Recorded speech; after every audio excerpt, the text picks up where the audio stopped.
Pagkukuhanan ng supply ng tubig, problema ng ilang residente sa Dagupan City dahil sa baha.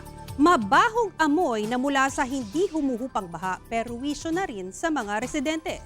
Yan ang tinutukan ni Russell Simorio ng GMA Regional TV Balitang Amiyanan.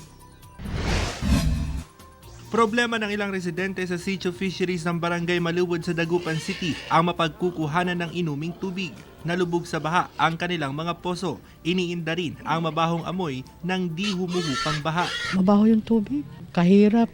Kawawa ang mga bata, lalo may mga bata kami doon sa dulo.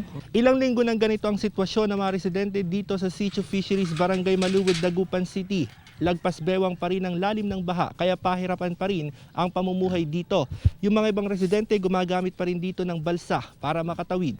Binabaha pa rin ang ilang bahagi ng Barangay Caraol West. Bunso daw ito ng high tide. Isang buwan nang binabaha ang ilang kabahayan sa Barangay Poblacion East, Calasiao, Pangasinan. Ang kawalan ng maayos na daluyan ng tubig ang dahilan umano ng pagbaha sa lugar tuwing umuulan. Talagang napiperwisyo. Pero madalas naman nilang pinapump yan.